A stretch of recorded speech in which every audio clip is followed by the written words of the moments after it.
Assalomu alaykum. Bugun biznikida makaron palov. Eng yoqtirgan ovqatlarim ichida eng yaxshi ko'rgan ovqatim makaron palov. Kam xarj va tez tayyor bo'ladigan. Vaqtim yo'qlik paytida iloji boricha shunaqa tez tayyor bo'ladigan ovqatlar qilishga harakat qilaman. Mana vaqtim yo'qligi uchun boshqa videolarimga archib olib, to'g'rab olib, alohida videoga olib ko'rsatar edim. Bunisida umuman vaqtim yo'q. Shuning uchun qozonni osib olib, mana go'shtni soldim, piyozni soldim, u yoqda kartoshka bilan sabzi qolgan masalliqlarni to'g'rayapman. Masalliqlarimni ichiga soladigan ovqatimni asosi nima bugun? Makaron. Shu makaronimni shakliga qarab to'g'rayman. Kartoshkani ham, sabzini ham shunaqa qilib to'g'rab olaman. Biz ayollar ovqat qilishni, men bu ovqat qilishni bilmayman demasligimiz kerak.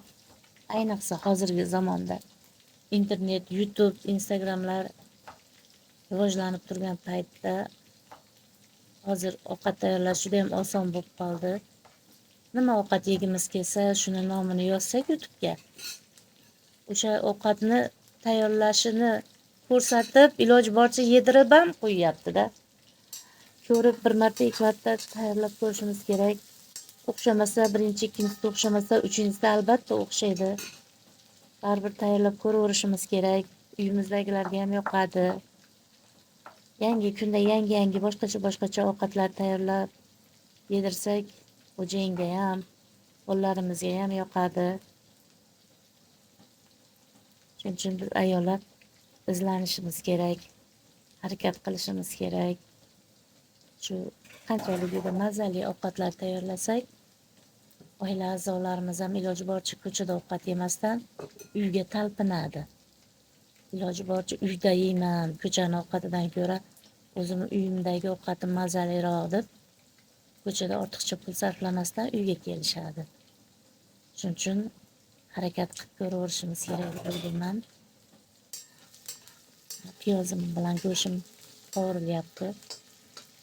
Piyozim tillarangga kirguncha qovuraman-da. Keyin qolgan masalliqlarni ketma-ketlikda solaman. Sabzi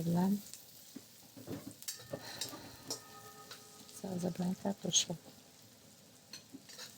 Yana ichiga uyda nima bo'lsa, bular qalampiri, bunga baqlajon, turib to'g'rab sovursak ham bo'ladi. Hozir menda faqat pomidor, kartoshka, piyoz bor ekan, shuning uchun shularni to'g'rab, shulardan foydalanyapman. Boriga shukur qilamiz. Yo'g'iga sabr qilamiz. Pomidorni soldim. Pomidorni ham unchalik ko'p qovurib yubormayman, chunki ichida ezilib yo'q bo'lib ketmaslik kerak. Ko'rinib turish kerak, ovqatimiz ichida chiroyli bo'lib. 1-2 daqiqa qovuraman xolos. Undan keyin tomat solaman. Tomatni men o'zim tayyorlayman yozda. Pishiqchilik paytida pomidordan o'zim tayyorlayman. Tomatim juda ham mazali chiqadi.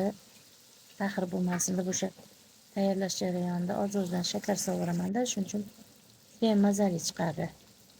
Non bilan, ovqat yo'qligida non bilan o'zini yeb qo'ysangiz ham yaxshida, mazali chiqadi, juda ham shirin. Ko'chadan sotolmayman hech ham. Makaronimni ham 1-2 daqiqa qovurib olaman. Yonida choynakda suv qaynab turibdi. Tuz, 1 choy qoshiq tuz, 1 choy qoshiq koreyskiy tuz, kristal soldim.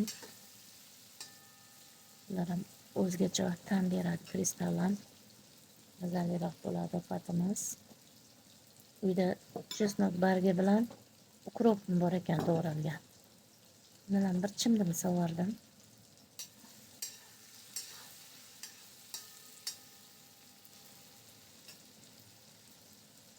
Qovurib. Yog'da qovursangiz hammasini Yog'ni ta'mi kelib anaqa bo'ladi-da, juda ham shirin chiqadi ovqatimiz.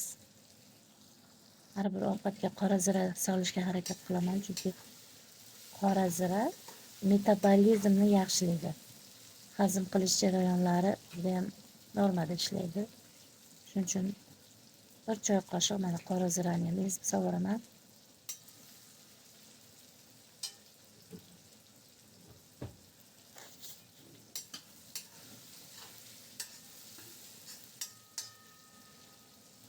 Ovqatim deyarli tayyor bo'ldi. Yonida qaynab turgan suvim bor. Ustini zichlab-zichlab 2 piyolacha taxminan qaynab turgan suv solaman. Ovqatim pishib chiqqanda bu suv umuman qolmaydi. Makaronimiz palovdek pishib chiqadi. Juda ham mazali bo'lib.